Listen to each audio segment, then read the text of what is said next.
Alrighty, folks, we are back. Another episode of Grim Nasty TV. Crikey, if I get any more illuminated, I'm going to explode. I don't know what I'm going to do with myself. But let me prove it. Well, I have just discovered that using 10% of your brain is existing in 10% of tangible reality. 10% of your brain is your reality. Your brain is firing off electrical responses. Your brain and your eyes are responsible for perceiving what your brain is capable of perceiving through the brain from the eye that projects an image, which makes this an illusion, a figment of a creation of someone's imagination that you exist in, because if you imagine it, you'd have full control of it. That is the problem, is that is the basis of true reality. It is that you exist in a simulation that is made by your creator, and it is an existence in a simulation of light, and you have the capability of bending and controlling electroparticles of light in 100% of your perception, which means that where am I going? Oh my goodness. It means that your existence is only one that is perceivable in 100% within 10%. That is it seems nothing. It seems normal. So let's just take a look at what that is. Okay, let me catch up with myself here. And also you can see here is what I've created is a true scale. Not exactly true as far as land formations are, but I did create what is presumably true. You got a rainbow bridge here, but there's probably a rainbow bridge from each one. Now, what I was going to say before I started this is that a fictional corporation is a corporation that you are existing in. So they are manufacturing an existence for you. The United States is a corporation that you're existing in. So they are creating a reality that appears to be plausibly real within some other world. Absolutely astonishing. So when the silicon trees were torn down, what was happening in the background from someone who didn't know what they were doing, they were only creating two realities. The two realities come from one reality that was mixed up from another place, a silicon landscape.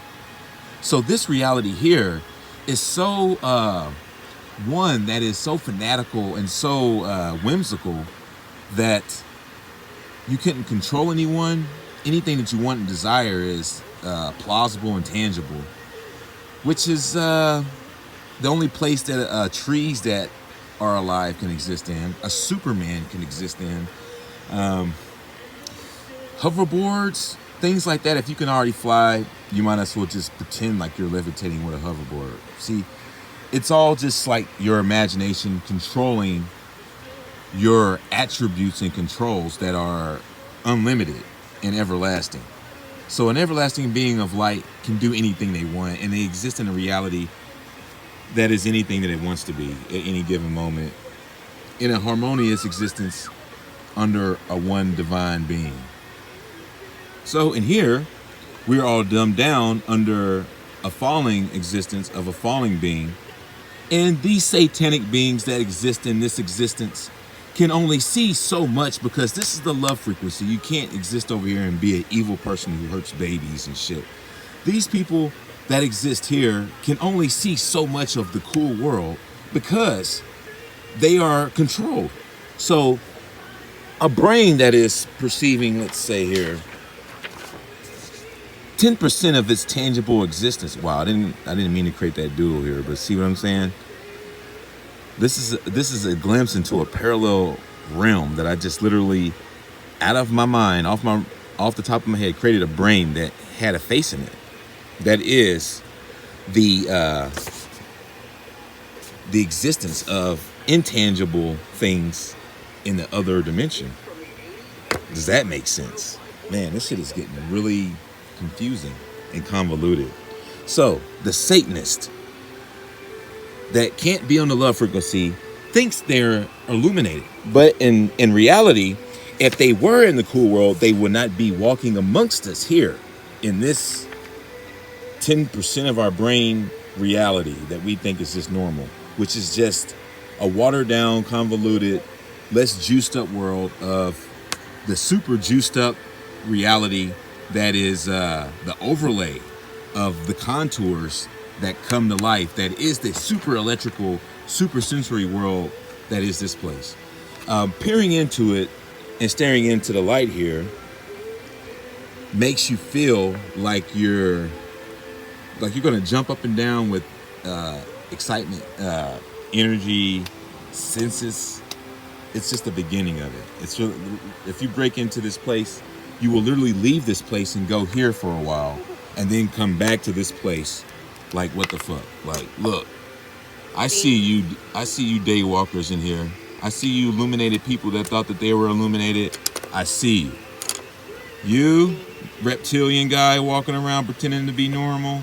I see you. I see you, Maker. What do you want me to do about this? So that's where it all happens. When you go into this realm and come back, you will have the ability.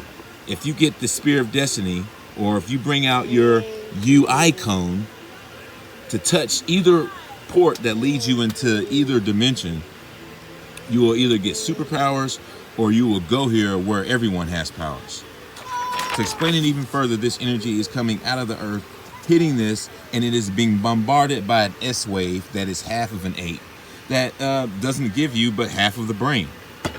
Now, is this making more sense? Without that, that split can't be created. Once they change the frequency of everything, this parallel dimension was instantly created, because you're just seeing a less juiced up version of what real reality is.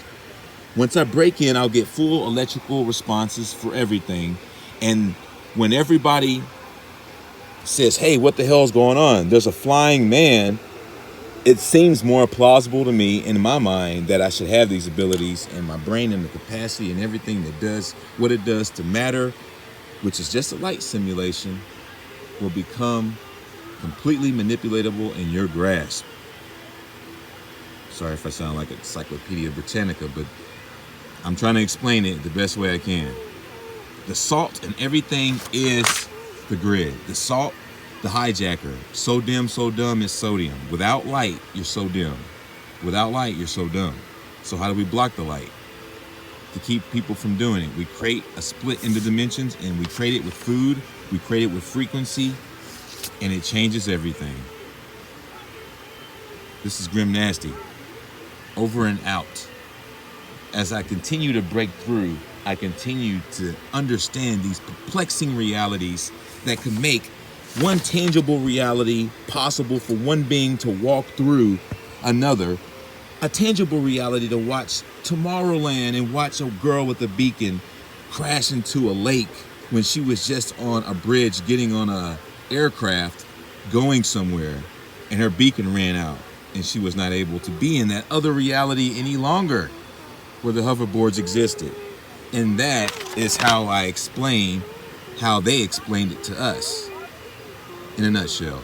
Thank you for watching Grim Nasty TV, and as always, when you get awake, don't chase the fake, chase your fate.